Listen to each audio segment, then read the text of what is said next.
Hi friends, welcome to our channel.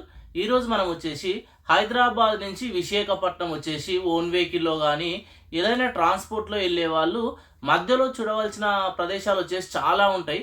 ఇవి వచ్చేసి miss చేసుకుంటే డైరెక్ట్ ఏంటంటే మనం హైదరాబాద్ నుంచి డైరెక్ట్ విశాఖపట్నం అయితే వెళ్ళిపోతూ ఉంటాం కదా. అయితే మధ్యలో చూడవలసిన పర్యాటక ప్రదేశాలు, విశాఖపట్నంలో చూడవలసిన పర్యాటక ప్రదేశాలు, అక్కడి నుంచి అరకు, రిటర్న్ హైదరాబాద్ ఎలా రావాలి, ఈ మధ్యలో చూడవలసిన ప్లేసెస్ చాలా అంటే చాలా ఉన్నాయి. సుమారు ఒక 100 వరకు అయితే ఉన్నాయి. నేనైతే ఇవన్నీ గ్యాదర్ చేసిన, చాలా వరకు కవర్ చేసిన నేనైతే. ఇప్పుడు మీకు వచ్చేసి టూర్ ప్లాన్ అయితే చెప్తాను చూడండి. ఒకవేళ ఏంటంటే మీరు ఓన్ ట్రాన్స్పోర్ట్లో వెళ్ళినప్పుడు ఇవన్నీ చూడొచ్చు. సేమ్ డేస్ మీకు క్యాలిక్యులేషన్ అవుతుంది, బట్ మధ్యలో మాత్రం చాలా కవర్ అవుతాయి అన్నట్టు. ముఖ్యంగా ఫస్ట్ అయితే మీరు హైదరాబాద్ నుంచి స్టార్ట్ చేస్తారు. హైదరాబాద్ నుంచి ఒక 270 కిలోమీటర్స్ మనం విజయవాడ రూట్లో వెళ్ళిపోతాం. వెళ్తే విజయవాడకు ముందే ఒక 30 కిలోమీటర్ల దూరంలో మీకు, అంటే హైదరాబాద్ నుంచి 270 కిలోమీటర్స్ మీరు ట్రావెల్ చేయగానే అమరావతి అమరలింగేశ్వర స్వామి టెంపుల్ వస్తుంది. పంచారామ క్షేత్రాలలో ఈ క్షేత్రం ఒకటి అన్నట్టు. చాలా ప్రసిద్ధి చెందిన పుణ్యక్షేత్రం, చాలా శక్తివంతమైన ఆలయం. ఈ ఆలయాన్ని దర్శనం చేసుకోండి. ఈ ఆలయాన్ని మీరు దర్శనం చేసుకున్నాక ఇక్కడి నుంచి ఎగ్జాక్ట్లీ ఒక 30 కిలోమీటర్స్ దూరంలోనే మీకు వచ్చేసి మీకు లక్ష్మీ నరసింహస్వామి టెంపుల్ ఉంటుంది. ఈ లక్ష్మీ నరసింహస్వామి టెంపుల్ అన్నట్టు చాలా అంటే చాలా ఫేమస్ టెంపుల్ మంగళగిరిలో ఉంటుంది. ఆల్మోస్ట్ గోపురం వచ్చేసి ఒక 10 అంతస్తులా ఉంటుంది అనుకుంటా. మీరు మిరాకిల్ ఏంటంటే ఆ అంతస్తుల పైకి ఎక్కి మనమైతే చూడొచ్చు, అన్ని విధాలుగా ఆలయాన్ని చూడొచ్చు. ఇలా వచ్చేసి ఎక్కడ అయితే ఆలయ గోపురాలు అయితే లేవు, పురాతన ఆలయం గోపురాలు. ఇది కంప్లీట్ చేసినాక ఇక్కడ నుంచి జస్ట్ ఒక 8 కిలోమీటర్స్ దూరంలోనే మీకు ఉండవల్లి కేవ్స్ ఉంటాయి కృష్ణానది ఒడ్డున. చాలా ఫేమస్ ఇవి కూడా. వీటిని దర్శనం చేసుకోండి. ఇక ఇక్కడ నుంచి బ్రిడ్జ్ దాటడానికి ఒక 4 కిలోమీటర్లు ఉంటుంది. వెళ్ళగానే మీకు కనకదుర్గ అమ్మవారి టెంపుల్ ఉంటుంది. అమ్మవారిని కూడా మీరు దర్శనం చేసుకోండి. ఆల్మోస్ట్ మీకు డేలో ఎంత, మీకు 300 నుంచి ఒక 320 కిలోమీటర్స్ వరకు జర్నీ అయితే అయిపోతుంది. స్టే చేస్తే ఇక్కడనే నైట్ స్టే చేయండి. లేదు మీకు దర్శనం తొందర అయిపోయిందంటే ఇక ఇక్కడ నుంచి ఎగ్జాక్ట్లీ 100 కిలోమీటర్స్ దూరంలో మీకు ద్వారకా తిరుమల ఉంటుంది. చిన్న తిరుపతి అంటాం కదా, చిన్న తిరుపతిని అయితే దర్శనం చేసుకోండి. ఏలూరు నుంచి జస్ట్ ఒక 20 కిలోమీటర్ల దూరంలోనే ఉంటుంది. ఇక ఇంతటితోని మీకు డే 1 లేదా మీకు మార్నింగ్ ఇక్కడ కంప్లీట్ అయితే చేసుకోండి.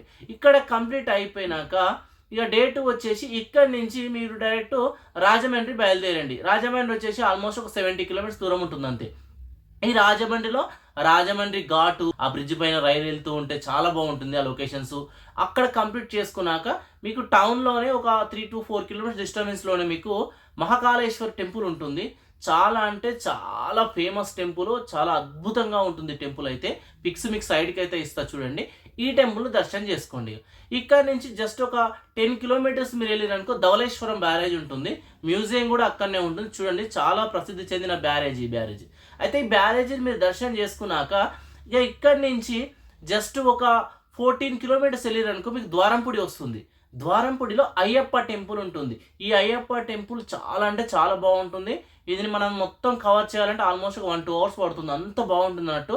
ఇలా రథచక్రాలు, విష్ణుమూర్తి, నెక్స్ట్ వాటితో పాటు మనకు మహాశివుని యొక్క పెద్ద విగ్రహము కోయంబత్తూరులో ఉంటుంది కదా, ఆ విగ్రహము, ఇంకా చాలా ఉంటాయి అన్నట్టు. పిక్స్ కొన్ని వస్తున్నాయి చూడండి.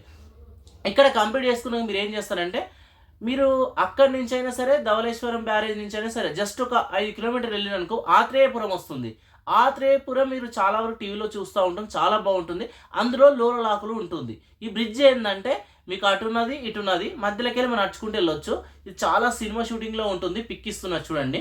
కంప్లీట్ చేసుకోండి. ఇక ఇక్కడ నుంచి జస్ట్ ఒక 4 కిలోమీటర్ల దూరంలోనే మీకు వచ్చేసి వాడేపల్లి శ్రీ వెంకటేశ్వర స్వామి టెంపుల్ ఉంటుంది. చాలా అంటే చాలా ప్రసిద్ధి చెందిన పుణ్యక్షేత్రం. ఈ ఆలయాన్ని కూడా మీరు దర్శనం అయితే చేసుకోండి. ఇక ఇక్కడ దర్శనం చేసుకున్నాక ఇప్పటి నుంచి ఏంటంటే మనము కోనసీమ అయితే స్టార్ట్ చేద్దాం. కోనసీమలో మొత్తం రావులపాలెం ఫస్ట్ స్టార్ట్ అవుతుంది. ఇక్కడనే కమాన్ ఉంటుంది అన్నట్టు మనకు. ఇక ఈ కమాన్ నుంచి మనం కోనసీమ అయితే స్టార్ట్ చేయాలి. కోనసీమ స్కిప్ చేయాలన్నా చేయొచ్చు, బట్ అయితే నేనైతే ఫస్ట్ మీకు చెప్పేస్తా. ఇక్కడ నుంచి జస్ట్ ఒక 66 కిలోమీటర్లు మీరు వెళ్ళిరనుకో మీకు భీమవరం వస్తుంది. భీమవరంలో సోమేశ్వర స్వామి టెంపుల్ ఉంటుంది. పంచారామ క్షేత్రాల్లో ఈ క్షేత్రం ఒకటి. రెండవ క్షేత్రం దర్శనం అయితే అయిపోతుంది. ఇక ఇక్కడ కంప్లీట్ చేసుకున్నాక ఇక్కడ నుంచి ఒక 20 కిలోమీటర్లు వచ్చిందనుకో మీకు పాలకొల్లు వస్తుంది. పాలకొల్లులో కూడా మీకు క్షేత్రంలో మీకు మహాశివుని క్షేత్రం ఉంటుంది. పంచారామ క్షేత్రాలు ఈ క్షేత్రం ఒకటి. 3వ ఆలయం కూడా కంప్లీట్ అయిపోతుంది. ఇక ఇక్కడ నుంచి జస్ట్ ఒక 10 కిలోమీటర్లు వెళ్ళారనుకో మీకు దిండి వస్తుంది. దిండి రిసార్ట్స్, అసలు ఆ లొకేషన్స్, ఈ ప్రదేశాన్నే మనకు వచ్చేసి మనకు ఆంధ్ర కేరళగా పిలవడం అయితే జరుగుతుంది. హౌసింగ్ బోర్డ్స్ ఇవన్నీ చాలా బాగుంటాయి. కొన్ని పిక్స్ ఇస్తున్నా చూడండి. ఇక్కడ కంప్లీట్ చేసుకున్నాక సకినేటిపల్లి అంటే మీకు తెలుసు కదా, ఆ పాతకాలం నాటి బిల్డింగ్స్ ఇవన్నీ చాలా అంటే చాలా అద్భుతంగా ఉంటుంది. ఈ గ్రామమే ఒక మిరాకిల్గా చెప్పుకోవచ్చు. ఒకవేళ మీరు ఫెర్రీ మీన్స్ బోటు మీద మీ బండ్లు అటు ఇటు వెళ్తాయి కదా, నది దాటాలంటే సకినేటిపల్లి నుంచి నర్సాపూర్ వరకు అది ఉంటుంది ఆప్షన్ ఫెర్రీది. కవర్ చేయాలి, మీకు మంచిగా ఎంజాయ్ చేయాలంటే ఒకసారి అటు ఇటు వెళ్ళండి, మీకు తెలిసిపోతుంది. ఇక ఇక్కడ నుంచి డైరెక్ట్ వచ్చేసి మీకు అంతర్వేదికి అయితే రీచ్ అయిపోండి. ఒక 40 కిలోమీటర్స్ ఉంటుంది. అంతర్వేది మనకు తెలిసిందే చాలా పవిత్రమైన పుణ్యక్షేత్రం, సముద్రం ఒడ్డున ఉంటుంది. 2 నదులు కలిసే ఒక అద్భుతమైన పుణ్యక్షేత్రమే అంతర్వేది క్షేత్రం. ఇక్కడ కంప్లీట్ చేసినాక మీరు ఏం చేస్తారు, ఇక్కడ నుంచి పల్లం ఐలాండ్కి వెళ్ళండి. పల్లం ఐలాండ్ ఏంటి, మొత్తం నది ఉంటుంది, మధ్యలో చిన్న గ్రామం అన్నట్టు, చిన్న బ్రిడ్జ్ మించి వెళ్ళాలి. వాళ్ళ మొత్తం జీవనోపాధి వచ్చేసి మీకు ఆల్మోస్ట్ వాళ్ళు మొత్తం చేపలు పట్టుకొని అలానే బతుకుతూ ఉంటారు. చాలా అంటే చాలా బాగుంటుంది. ఈ ప్లేస్ను కూడా మీరు కవర్ చేయండి. ఇక ఇక్కడ నుంచి మీరు ఏంటంటే ఒక 20-30 కిలోమీటర్లు వెళ్ళారు అనుకో, మీకు ఈ డొక్క సీతమ్మ గారి హౌస్ ఉంటుంది. చాలా బాగుంటుంది. ఆమె ఏంటంటే అప్పట్లోనే మనకు ఉచితంగా అందరికి అన్నం అయితే వండి పెట్టేది. ఆ మహాతల్లి ఇల్లు చూడాలంటే ఒకసారి కంప్లీట్ చేసుకోండి.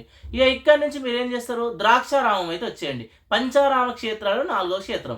ద్రాక్షారామం వచ్చేసి అక్కడ నుంచి జస్ట్ ఒక 20 కిలోమీటర్ల దూరమే ఉంటుంది. ద్రాక్షారామ క్షేత్రాన్ని దర్శనం చేసుకోండి.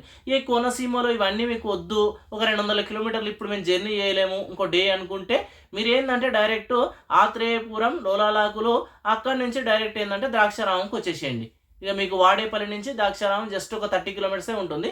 ఇవన్నీ అవసరం లేవు అనుకుంటే ఇక ద్రాక్షారామం నుంచి నెక్స్ట్ మీరు ఒకవేళ కాకినాడలో ఉన్న మ్యాంగో ఫారెస్ట్ దగ్గరికి వెళ్ళాలంటే వెళ్ళండి. ఎందుకంటే ఆసియాఖండంలోనే చాలా పెద్దది, సముద్రం మధ్యలో బోట్ వెళ్తూ ఉంటే చాలా బాగుంటుంది. ఇక అక్కడి నుంచి మీరు ఏంటంటే సామర్లకోట శివ టెంపుల్కి అయితే వచ్చేసేయండి. పంచారామ క్షేత్రాలలో ఈ క్షేత్రం లాస్ట్ది 5వ క్షేత్రం. ఇంతటితోని పంచారామ క్షేత్రాలు కవర్ అయిపోతాయి. ఇక అక్కడి నుంచి మరొక 20 కిలోమీటర్లు వెళ్ళారనుకో పిఠాపురం వచ్చేస్తుంది. పిఠాపురంలో మీకు వచ్చేసి కుకుటేశ్వర స్వామి టెంపుల్ ఉంటుంది. చాలా అంటే చాలా బాగుంటుంది ఆలయం అయితే. మంచి ఆలయం ముందు పెద్ద కోనేరు, ఆ కోనేరు మధ్యలో స్వామివారి విగ్రహము. ఆలయం మాత్రం చాలా బాగుంటుంది. చాలా ప్రసిద్ధి చెందిన పుణ్యక్షేత్రం పిఠాపురంలో. ఈ క్షేత్రాన్ని దర్శనం చేసుకోండి. ఇక్కడ నుంచి మీరు వచ్చేసి డైరెక్ట్ అన్నవరం వచ్చేయండి. అన్నవరం కూడా అంతే, ఒక 20-30 కిలోమీటర్స్ డిస్టెన్స్లో ఉంటుంది. ఈ అన్నవరంకు ఆల్మోస్ట్ ఇవన్నీ తిరిగితే ఇంకొక డే అయితే కంప్లీట్ అయిపోతుంది అన్నట్టు. లేదు 2 రోజులనే వైజాగ్ చేరాలంటే రాజమండ్రి నుంచి అన్నవరం వచ్చేసి జస్ట్ 80 కిలోమీటర్స్. ఈ మధ్యలో నేను చెప్పిన చూసుకుంటూ అన్నవరం వచ్చేసేయండి. ఈ అన్నవరం నుంచి మళ్ళీ ఒక 30 కిలోమీటర్లు, తూని నుంచి జస్ట్ ఒక 10 కిలోమీటర్ల దూరంలో తలుపులమ్మ తల్లి టెంపుల్ ఉంటుంది కొండపైన. చాలా ప్రసిద్ధి చెందిన పుణ్యక్షేత్రం. ఈ క్షేత్రాన్ని దర్శనం చేసుకోండి. ఇక ఇక్కడి నుంచి మీరు ఏం చేస్తారంటే ఇక్కడి నుంచి ఒక 70 కిలోమీటర్లు మళ్ళీ విశాఖ సైడ్ వస్తూ ఉంటే మీకు మధ్యలో వచ్చేసి ఒక లేక్ ఉంటుంది. ఆ లేక్ పేరు కింది చేస్తున్నా చూడండి. ఇలా అన్ని తామర పూలు ఉంటాయి, మధ్యలో శివలింగం ఉంటుంది. ఇది చాలా బ్యూటిఫుల్ ప్లేస్ అన్నట్టు. ఈ ప్లేస్ని అయితే మీరు కవర్ చేయండి. ఇక ఇక్కడ నుంచి మరొక 30 కిలోమీటర్ మీరు వెళ్ళారనుకో డైరెక్ట్ మీకు తిప్పలపాలెం బీచ్ అయితే వస్తుంది. ఈ బీచ్ స్పెషల్ ఏంటంటే మొత్తం మధ్యలో ఇట్లా బ్రిడ్జ్ ఉంటుంది. ఆ బ్రిడ్జ్ కింద ఫోటో సెషన్స్ అవి ఏవి దిగాలంటే ఈ ప్లేస్ అన్న చాలా బాగుంటుంది అన్నట్టు. ఇక ఇక్కడ నుంచి మీరు వచ్చేసి గంగవరం బీచ్కి వెళ్ళిపోండి. ఈ గంగవరం బీచ్ వచ్చేసి జస్ట్ ఒక 30 కిలోమీటర్స్ ఉంటుంది. ఇక్కడ గంగవరం కొండ కూడా ఉంటుంది. ఈ కొండపై నుంచి సముద్రం వ్యూ చాలా బాగా కనబడుతుంది. సినిమాలో ఇక్కడ వచ్చేసి షూటింగ్స్ బాగా అంటే బాగా జరిగినాయి. ఈ కొండపైన టెంపుల్ ఉంటుంది అన్నట్టు. ఈ లొకేషన్ మాత్రం చాలా బాగుంటుంది. ఇక ఇక్కడ కంప్లీట్ చేసుకున్నాక ఇక్కడ నుంచి మీకు యారాడ దగ్గరికి వచ్చేసేయండి. మళ్ళీ ఒక 20 కిలోమీటర్లు ఉంటుంది. ఈ యారాడ బీచ్ మొత్తం కంప్లీట్ చేసుకోండి. ఈ బీచ్ నుంచి జస్ట్ ఒక 2 కిలోమీటర్ల దూరంలోనే మీకు అన్నోన్ శివ టెంపుల్ ఉంటుంది. ఫారెస్ట్ మధ్యలో చాలా బాగుంటుంది. ఫోటో సెషన్స్ బాగా జరుగుతూ ఉంటాయి. ఈ ప్లేస్ను కవర్ చేయండి. ఇక్కడ కవర్ చేశాక ఇక్కడ నుంచి జస్ట్ మీకు వచ్చేసి ఒక 10-15 కిలోమీటర్స్ వెళ్ళారనుకో డాల్ఫిన్ హౌస్ లైట్ హౌస్ వస్తుంది విశాఖపట్నంది. చూడండి జస్ట్ ఎంట్రీ టికెట్ ఒక 10 రూపీసే ఉంటుంది. అక్కడ నుంచి వ్యూస్ అనేది మీకు బాగా కనబడుతుంది అన్నట్టు. అక్కడ కంప్లీట్ చేసుకున్నాక అక్కడ నుంచి ఒక 25 కిలోమీటర్ల సముద్రం చుట్టూ తిరిగి వచ్చిందనుకో మీకు రోజ్ హిల్ చర్చ్ వస్తుంది. ఈ చర్చ్ ఏంటంటే కింద టెంపుల్ ఉంటుంది, మధ్యలో వచ్చేసి మసీద్ ఉంటుంది, పైన వచ్చేసి చర్చ్ ఉంటుంది. ఇక్కడ నుంచి సముద్రం యొక్క వ్యూ మాత్రం చాలా బాగా కనబడుతుంది వైజాగ్లో. ఇక్కడ నుంచి జస్ట్ ఒక 2.5 కిలోమీటర్లో ఫిషింగ్ హార్బర్ ఉంటుంది. ఈ ఫిషింగ్ హార్బర్ని కూడా మీకు కంప్లీట్ అయితే చేసుకోండి. ఈ ఫిషింగ్ హార్బర్ కంప్లీట్ చేసినాక వాకబుల్ డిస్టెన్స్లోనే 1 కిలోమీటర్స్ దూరంలోనే మీకు వచ్చేసి రాక్స్ ఉంటాయి కదా, ఆ బీచ్ ఉంటుంది. అక్కడ నుంచి వ్యూస్ బాగా కనబడుతుంది చూడండి. దానికి ఆపోజిట్లోనే బెల్ల వినాయక టెంపుల్ ఉంటుంది. ఆ టెంపుల్ని కూడా కవర్ చేయండి. అక్కడ నుంచి జస్ట్ మళ్ళీ ఒక 500 మీటర్స్ 1 కిలోమీటర్స్ లోపే మీకు గోకుల్ పార్క్ ఉంటుంది. ఈ పార్క్ను కూడా మీరు కవర్ చేసేయండి, చిల్డ్రన్స్ పార్క్ అన్నట్టు. ఆ పార్క్ నుంచి మళ్ళీ ఒక 500 మీటర్స్ దూరంలోనే నోవోటల్ ఆపోజిట్లోనే మీకు వచ్చేసి చిల్డ్రన్స్ గాంధీ పార్క్ ఉంటుంది, ఇందిరాగాంధీ పార్కు. చూసుకోండి ఈ పార్కు. ఇక నెక్స్ట్ మీకు పక్కనే నడుచుకుంటూ వెళ్తే మీకు ఆర్కే బీచ్ వచ్చేస్తుంది. ఈ ఆర్కే బీచ్ చాలా అంటే చాలా బాగుంటుంది. ఈ బీచ్ని అయితే కంప్లీట్ చేయండి. ఆల్మోస్ట్ వైజాగ్ వచ్చే వరకు మీకు 2 రోజులు అయితే కంప్లీట్ అయిపోతుంది. ఇక్కడ నైట్ వచ్చేసి స్టే చేయండి. రూమ్ కూడా మీకు చూపిస్తున్నా చూడండి. జస్ట్ ఒక 400 రూపీస్లో ఈ రైల్వే స్టేషన్ దగ్గర రూమ్స్ అయితే అవైలబుల్గా ఉన్నాయి. ఏసీ వచ్చేసి ఒక 800 రూపీస్. ఇంతటితో మీకు ఆల్మోస్ట్ ఒక 2 రోజులు అయితే కంప్లీట్ అయిపోతాయి. ఇక్కడ వచ్చేసి ముఖ్యంగా నెక్స్ట్ డే స్టార్ట్ చేసే ముందు ఫస్ట్ సింహాచలంకి అయితే వెళ్ళిపోండి. సింహాచలంలో ఉన్న మనకు నరసింహస్వామిని దర్శనం చేసుకోండి. అక్కడి నుంచి రిటర్న్ అయితే వచ్చేసేయండి ఆర్కే బీచ్ దగ్గరికి. అయితే మీకు వచ్చేసి ఇక్కడ బస్సులు కూడా అవైలబుల్ ఉంటాయి. డబుల్ టెక్కర్ బస్సు ఈ ఆర్కే బీచ్ దగ్గరికి వచ్చినాక వెళ్ళాలంటే వెళ్ళండి. 263 రూపీస్ అయితే ఉంటాయి. ఆ సింహాచలం రోడ్ నుంచి మీకు లాస్ట్లో వచ్చేసి ఆ తొక్లకొండ బీచ్ ఉంటుంది అన్నట్టు, అక్కడ వరకు అయితే ఈ బస్ అయితే వెళ్తుంది. 24 అవర్స్ వ్యాలిడిటీ ఉంటుంది. ఇక్కడ మీరు ఎన్నిసార్లు ఎక్కొచ్చు, ఎన్నిసార్లు దిగొచ్చు. ఇక ఈ ఆర్కే బీచ్లో అలానే కొంచెం ముందుకు వచ్చినాం అనుకో, లెఫ్ట్ సైడ్లో మీకు కాళీమాత టెంపుల్ ఉంటుంది. చాలా బాగుంటుంది, ప్రసిద్ధి చెందిన టెంపుల్. ఈ టెంపుల్ దర్శనం చేసుకోండి. అక్కడి నుంచి కొంచెం దూరం వెళ్ళిననుకో మీరు మత్స్యదర్శిని ఉంటుంది. ఆ మత్స్యదర్శినిలో చేపలు మొత్తం లైవ్గా అయితే మనం చూడొచ్చు. అక్కడి నుంచి కొంచెం దూరం వెళ్ళిననుకో రైట్ సైడ్లో కైట్ బీచ్ ఉంటుంది. దీనే కోకోనట్ బీచ్ కూడా అంటారు. మొత్తం కోకోనట్ ట్రీలు ఉంటాయి చూడండి. ఈ ట్రీల నుంచి ఆ సముద్రం వ్యూ అదంతా ఒక లోకంలాగా కనబడుతుంది. చాలా బాగుంటుంది. ఇక్కడ కంప్లీట్ చేయండి. ఇక్కడ కంప్లీట్ చేసినాక కొంచెం ముందుకు వెళ్ళామనుకో విశాఖ హారియర్ మ్యూజియం ఉంటుంది. ఇందులో మన నావికి సంబంధించిన షిప్పులు కానీ అవన్నీ మనం చూడొచ్చు అన్నట్టు, మంచిగా మన బాగుంటుంది అన్నట్టు. ఇది కంప్లీట్ చేసుకొని కొంచెం ముందుకు వెళ్ళామనుకో విశాఖ ఎయిర్ క్రాఫ్ట్ ఉంటుంది. మనకు సుమారు మన ఇండియన్లో ఒక 30 సంవత్సరాలు మన ఇండియన్ నేవీలో పనిచేసింది అన్నట్టు యుద్ధ విమానం. ఆ యుద్ధ విమానాన్ని చూడండి, లైవ్గా చూడొచ్చు, చూపిస్తున్నా చూడండి. ఆ పక్కనే మీకు వచ్చేసి హెలికాప్టర్ కూడా ఉంటుంది. మన యుద్ధంలో పనిచేసిన హెలికాప్టర్ మొత్తం లైవ్గా చూడవచ్చు ఇక్కడ. దానికి ఆపోజిట్లోనే మీకు వచ్చేసి సబ్మెరీన్ మ్యూజియం ఉంటుంది. ఇది కూడా మనకు ఇండియాలో వచ్చేసి ఒక 30 సంవత్సరాలు మన నావిక్ అయితే సేవలు అయితే చేసింది. ఇలాంటి మ్యూజియం మనకు ప్రపంచంలో 2 ఉన్నాయి. ఆసియాలో వచ్చేసి ఇది మొదటి మ్యూజియం అన్నట్టు. చూసుకోండి. టోటల్గా ఇవన్నీ చూడడానికి టికెట్ వచ్చేసి 200 రూపీస్.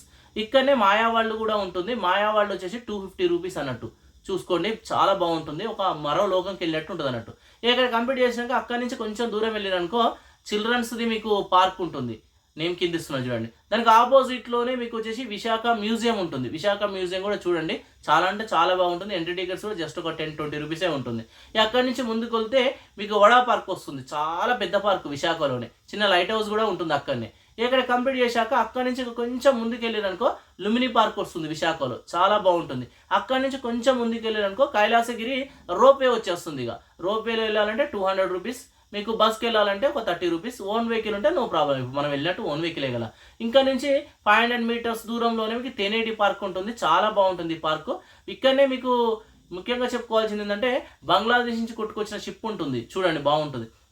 ఇక్కడి నుంచి కొంచెం ముందుకు వెళ్ళారనుకో మీకు విశాఖ జూ వచ్చేస్తుంది. విశాఖ జూ నుంచి కొంచెం ముందుకు వెళ్ళారనుకో మీకు ఇస్కాన్ టెంపుల్ వచ్చేస్తుంది. ఇస్కాన్ టెంపుల్ నుంచి జస్ట్ ఒక 5 కిలోమీటర్స్ వెళ్ళారనుకో మీకు ఋషికొండ బీచ్ వస్తుంది. ఋషికొండ బీచ్కి ఆపోజిట్లోనే మీకు టీటీడీ వారి టెంపుల్ ఉంటుంది. వెంకటేశ్వర స్వామి టెంపుల్ కొండపైన, ఋషికొండ పైన చాలా బాగుంటుంది. దర్శనం చేసుకోండి. ఇక ఇక్కడ నుంచి జస్ట్ ఒక 10 కిలోమీటర్స్ వెళ్ళారనుకో భీమిలీపట్నం వస్తుంది. భీమిలీ బీచ్ని చూడండి. ఇక భీమిలీ బీచ్ని చూసినాక ఆపోజిట్లోనే మీకు వచ్చేసి నరసింహస్వామి టెంపుల్ ఉంటుంది కొండపైన. నడుచుకుంటూ వెళ్ళిపోవచ్చు. చాలా బాగుంటుంది టెంపుల్ దర్శనం చేసుకోండి. ఇక ఇక్కడ నుంచి 20 కిలోమీటర్స్ వెళ్ళారనుకో విజయనగరం దగ్గరలో మీకు రమణాలయం ఉంటుంది. మొత్తం ఏంటంటే ధనస్సు రూపంలో ఈ ఆలయం ఉంటుంది. చాలా దేవుని క్షేత్రాలు అయితే ఇందులో ఉంటాయి. చాలా పవర్ఫుల్ క్షేత్రం, చాలా బాగుంటుంది. టెంపుల్ మిస్ చేయకండి. ఇక ఇక్కడ నుంచి మనం ఏంటంటే కాశీపట్నం వెళ్ళిపోతున్నాం. అరకు దగ్గరలో ఉన్న కాశీపట్నం మధ్యలో రిజర్వాయర్ ఉంటుంది, తొట్లకొండ రిజర్వాయర్ చూసేయండి. అక్కడి నుంచి కొంచెం ముందుకు వెళ్ళగానే ఒక 10-15 కిలోమీటర్స్ వెళ్ళగానే మీకు కాశీపట్నం వచ్చేస్తుంది. కాశీపట్నంలో వచ్చేసి శివుని టెంపుల్ ఉంటుంది. తొరికెలో ఉంటుంది. మామూలుగా చెట్టు ఉంటుందా, చెట్టు తొరికలో టెంపుల్ ఉంటుంది. ఈ మధ్యలో చాలా మంది భక్తులు అయితే వెళ్తారు. దర్శనం చేసుకోండి. ఒకవేళ అక్కడి నుంచి మీకు ఇంకా టైం ఉందనుకో ఒక 30 కిలోమీటర్స్ వెళ్ళిరనుకో కొండపైన వెంకటేశ్వర స్వామి టెంపుల్ న్యూ కడుతురు. ఈ టెంపుల్ స్పెషల్ ఏంటంటే మన తిరుపతి కొండకైనా చాలా ఎత్తుంటుందట. అంత పైన ఈ టెంపుల్ని కడుతురు. ఇక కాశీపట్నం నుంచి జస్ట్ ఒక 10 కిలోమీటర్స్ వెళ్ళారనుకో రోడ్డు మధ్యలో దోమకు వీకు పాయింట్ ఉంటుంది. ఇక్కడనే వాటర్ ఫాల్ కూడా ఉంటుంది. 2 కవర్ చేయండి. అరకు వెళ్ళే ముందే ఉంటాయి అన్నట్టు. తర్వాత 10 కిలోమీటర్స్ వెళ్ళారనుకో బొర్రా కేవ్స్ వచ్చేస్తాయి. ఇక ఈ బొర్రా కేవ్స్ని కూడా కవర్ చేయండి. ఇక్కడ నుంచి కటికా వాటర్ ఫాల్కి వెళ్ళాలంటే మీరు వెళ్ళొచ్చు. ఓన్ వెహికల్ ఆప్షన్ ఉంటుంది, వాళ్ళ వెహికల్లో వెళ్ళొచ్చు. లేదు ఓన్ వెహికల్ వెళ్ళాలంటే మీకు మరొక రూట్ అయితే చెప్తా. ఇక ఇక్కడ నుంచి జస్ట్ మీరు ఒక 10 కిలోమీటర్స్ వచ్చిరనుకో అనంతగిరి మీకు మంచి వ్యూ పాయింట్ అయితే ఉంటుంది.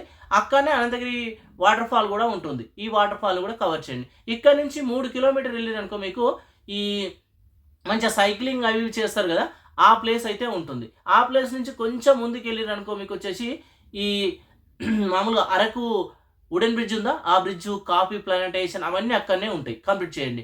అక్కడి నుంచి కొంచెం ముందుకు వెళ్ళిరనుకో గాలికొండ వ్యూ పాయింట్ అయితే ఉంటుంది. ఈ కవర్ చేయండి. అన్ని 5-6 కిలోమీటర్స్ దూరంలోనే ఉంటాయి. అక్కడి నుంచి కొంచెం ముందుకు వెళ్ళిరనుకో అరకు మనకు రైల్వే స్టేషన్ అంత వచ్చేస్తుంది. ఇక్కడనే Padmapuram garden, church, next chocolate factory ఉంటాయి. ఇక ఇక్కడ నుంచి జస్ట్ 7 కిలోమీటర్స్ మీరు లోపలికి వెళ్ళిరనుకో ఈ గిరిజన వాళ్ళకి సంబంధించింది అయితే మనకు ప్లేస్ అయితే ఉంటుంది. ఈ ప్లేస్ని మీకు డిస్క్రిప్షన్ పైన ఇస్తున్నా చూడండి. చాలా ఫేమస్ ప్లేస్. ఈ ప్లేస్ని అయితే మీరు దర్శనం చేసుకోండి. ఇక్కడ కంప్లీట్ అయిపోయిన ఇక్కడ నుంచి డైరెక్ట్ పైనరీ దగ్గరకు వచ్చేయండి. అరకు అన్నట్టు చాలా బాగుంటుంది. ఇక అక్కడి నుంచి జస్ట్ మెల్ల మీరు ఒక 9 కిలోమీటర్స్ వచ్చిరనుకో చాపరాయి వాటర్ ఫాల్ వస్తుంది. కవర్ చేయండి. మళ్ళీ నైట్ వచ్చేసి అరకునే స్టే చేయండి. దీంతో 3rd డే అయితే కంప్లీట్ అయిపోతుంది. ఇక ఇక్కడ నుంచి మీరు పాడేరుకి అయితే బయలుదేరండి. పాడేరు వచ్చేసి మీకు ఒక 40 కిలోమీటర్ల దూరంలో ఉంటుంది. ఈ పాడేరు, సంత ఇవంతా బాగుంటాయి. పాడేరులోనే మీకు వచ్చేసి ఒక అక్కడి నుంచి జస్ట్ ఒక 15 కిలోమీటర్ కమాన్ లోపల నుంచి వెళ్ళారనుకో మీకు మత్స్యాది సంబంధించిన ఆలయం ఉంటుంది. చాలా బాగుంటుంది ఈ టెంపుల్ అయితే. స్క్రీన్ పైన డిస్క్రిప్షన్లో నేమ్ ఇస్తున్నా చూడండి. ఇక్కడ కంప్లీట్ చేసుకున్నాక ఇక్కడ నుంచి వనజంగి వెళ్ళిపోయండి. ఇక పాడేరులోనే వనజంగి ఉండేది. మంచిగా వ్యూ పాయింట్ ఇవైతే చాలా బ్యూటిఫుల్గా అయితే ఉంటాయి. ఇక ఇక్కడ నుంచి లంబసింగి వెళ్తూ ఉంటే మీకు మధ్యలో వచ్చేసి కొత్తపల్లి వాటర్ ఫాల్ ఉంటుంది. ఈ వాటర్ ఫాల్ని కవర్ చేయండి. చాలా మంచి వాటర్ ఫాల్, చాలా బాగుంటుంది కొండల మధ్యలో. ఇక అక్కడి నుంచి లంబసింగి అయితే వచ్చేసండి 40 కిలోమీటర్స్ దూరంలోనే ఉంటుంది. ఇక ఇక్కడ నుంచి మీరు ఏం చేస్తారంటే డైరెక్ట్ మళ్ళీ మారేడుమిల్లి సైడ్స్ అయితే వచ్చేస్తాం. నర్సీపట్నం నుంచి అలా వస్తూ ఉంటే మీకు మధ్యలో వచ్చేసి అంటే రంపచోడవరం వస్తుంది. రంపచోడవరంలో చూడవలసిన 2 ప్లేస్ అయితే ముఖ్యంగా ఉన్నాయి. ఈ నుంచి రంపచోడవరంలో రంప వాటర్ ఫాల్ ఉంటుంది. అక్కడికి వెళ్ళే మధ్యలోనే ఒక బ్రిడ్జ్ ఉంటుంది అన్నట్టు. ఆ బ్రిడ్జ్ పైన ఎప్పుడు వాటర్ పోతూ ఉంటాయి. మంచిగా స్నానాలు అవి చేస్తూ ఉంటాం. చాలా బాగుంటుంది. పిక్కిస్తాను చూడండి. అక్కడ నుంచి మీకు ఒక జస్ట్ 1 కిలోమీటర్ దూరంలోనే రంప వాటర్ ఫాల్, అక్కడ టెంపుల్ ఉంటుంది. కవర్ చేయండి. అక్కడ నుంచి మరి వచ్చేసి రంపచోడవరం వచ్చేసేయండి. రంపచోడవరం నుంచి ఒక 10 కిలోమీటర్లు వెళ్ళిరనుకో మధ్యలో వచ్చేసి భూపతిపాలెం రిజర్వాయర్ వస్తుంది. కవర్ చేయండి. భూపతిపాలెం రిజర్వాయర్ నుంచి మళ్ళీ మీరు వచ్చేసి మారేడుమిల్లికి టౌన్కి వచ్చేసేయండి. చిన్నపాటి టౌన్ కదా. అక్కడి నుంచి స్ట్రేట్ వెళ్తే మీకు ఏంటంటే ఒక 40 కిలోమీటర్లు వెళ్తే గుడిసె హిల్ స్టేషన్ వస్తుంది. మీరు వెళ్ళొచ్చు. అక్కడ వెళ్ళే ముందే మధ్యలో వచ్చేసి ఒక బ్రిడ్జ్ వస్తుంది. చాలా బాగుంటుంది. ఆ బ్రిడ్జ్ కింద దిగొచ్చు. ఆ నేమ్ కింద ఇచ్చేస్తున్నా చూడండి. మళ్ళీ మారేడుమిల్లి వచ్చేసేయండి. అక్కడి నుంచి లెఫ్ట్ తీసుకొని భద్రాచలం వచ్చే రూట్లో మీకు వచ్చేసి ఫస్ట్ వచ్చేసి జలతంగరిని వాటర్ ఫాల్ వస్తుంది. కవర్ చేయండి. అక్కడి నుంచి జస్ట్ మళ్ళీ ఒక 5 కిలోమీటర్స్ దూరంలోనే మన్యం వ్యూ పాయింట్ వస్తుంది. మన్యం వ్యూ పాయింట్ నుంచి కొంచెం ముందుకు వెళ్ళిరనుకో అమృతధార వాటర్ ఫాల్ వస్తుంది. అక్కడి నుంచి కొంచెం ముందుకు వెళ్ళిరనుకో మీకు సకలేట్పల్లి మీకు వ్యూ పాయింట్ అయితే వచ్చేస్తుంది. ఇవన్నీ మీకు పుష్ప సినిమాలో చూసినాయి. ఇక్కడ నుంచి అక్కడ జస్ట్ ఒక 20 కిలోమీటర్స్ గ్యాప్లోనే మధ్యలో అన్ని రోడ్ పైనే ఉంటాయి అన్నట్టు చూడండి. అక్కడ మళ్ళీ భద్రాచలం వై జంక్షన్ వస్తుంది. అక్కడి నుంచి రైట్ తీసుకున్నారనుకో టువర్డ్స్ మళ్ళీ లంబసింగి సీలేరు రూట్ అన్నట్టు. అక్కడ మీకు ఏంటంటే మధ్యలో పొల్లేరు వాటర్ ఫాల్ వస్తుంది. మీకు మనం అన్ని చూసిన వాటర్ ఫాల్లో ఈ వాటర్ ఫాల్ చాలా పెద్దది అన్నట్టు. కవర్ చేయండి. అక్కడి నుంచి జస్ట్ ఒక 4 కిలోమీటర్ డిస్టెన్స్లోనే మీకు ఈ పుష్పాలో చూసిన బ్రిడ్జ్ ఉంటుంది. మా మధ్యలో కెనాలు, వాటర్ పోయే కెనాల్ చాలా బాగుంటుంది. చూపిస్తున్నా చూడండి పిక్ అయితే. కంప్లీట్ చేయండి. అక్కడి నుంచి మీరు ఏం చేస్తారు, మళ్ళీ అక్కడి నుంచి రిటర్న్ వచ్చేసి భద్రాచలం వచ్చేసేయండి. 100 కిలోమీటర్స్ ఉంటుంది. మళ్ళీ భద్రాచలంలో స్టే చేస్తారా, మారేడుమిల్ల స్టే చేస్తారా మీ ఇష్టం. ఇక భద్రాచలంలో రామయ్యని దర్శనం చేసుకొని టువర్డ్స్ మీరు ఏంది వరంగల్ రూట్లో వెళ్దాం. ఇప్పుడు వరంగల్ రూట్లో వెళ్ళే ముందు మీరు ఏం చేస్తారు, ముఖ్యంగా ఫస్ట్ వచ్చేసి మీకు మేడారం దగ్గర చేరుకోండి. 100 కిలోమీటర్స్ 130 కిలోమీటర్స్ ఉంటుంది. మేడారం దర్శనం చేసుకున్నాక అక్కడి నుంచి 30 కిలోమీటర్ల దూరంలో లక్నవరం లేక్ ఉంటుంది. లక్నవరం లేక్ని కంప్లీట్ చేసుకోండి. అక్కడి నుంచి 30 కిలోమీటర్ల దూరంలో రామప్ప టెంపుల్, రామప్ప లేక్ ఉంటుంది. దర్శనం చేసుకోండి. అక్కడి నుంచి జస్ట్ 10 కిలోమీటర్స్ దూరంలోనే కోటగుళ్ళు ఉంటాయి. వీటిని కూడా దర్శనం చేసుకోండి. ఇక ఇక్కడ నుంచి డైరెక్ట్ వచ్చేసి మీరు వరంగల్ అయితే వచ్చేసేయండి. ఇక ఒక 60 కిలోమీటర్స్ దూరంలో ఉంటుంది. వరంగల్లో మీకు వచ్చేసి భద్రకాళి టెంపుల్, 1000 స్తంభాల గుడి, వరంగల్ కోట ఇవన్నీ అయితే కంప్లీట్ చేసుకోండి. అక్కడి నుంచి మీరు రిటర్న్ ప్రయాణం వచ్చేసి హైదరాబాద్ అయితే కండి. ముఖ్యంగా ఇవన్నీ మీకు కవర్ చేయడానికి ఆల్మోస్ట్ ఒక 5 to 6, 7 డేస్ అయితే పడుతుంది. మీరు వెళ్ళిన దాన్ని బట్టి అన్నట్టు చూసుకోండి. ఏమైనా స్కిప్ చేస్తారా ఏందన్నది మీ ఇష్టం. ఇవైతే మామూలుగా వెళ్ళేటప్పుడు ఆ రూట్లో, వచ్చేటప్పుడు ఈ రూట్లో వస్తే ఇవన్నీ అయితే మనం కవర్ చేయొచ్చు. ఇది వచ్చేసి మీకు చూడవలసిన ముఖ్యమైన టూరిస్ట్ ప్లేసెస్. అప్రాక్సిమేట్లీ మీరు వచ్చేసి ఒక 1800 కిలోమీటర్స్ వరకు అయితే తిరుగుతారు. ఒక 10 to 12,000 వరకు పెట్రోల్ ఛార్జ్ అయితే ఈజీగా అవుతుంది. రూమ్స్ వచ్చేసి ఒక 4-5,000 వేసుకున్నా మీ ఫుడ్ ఎంత వెళ్ళినా సరే 20,000 లోపే బడ్జెట్ అయితే అవుతుంది. చూసి టూర్ ప్లాన్ అయితే చేసుకోండి. Thank you.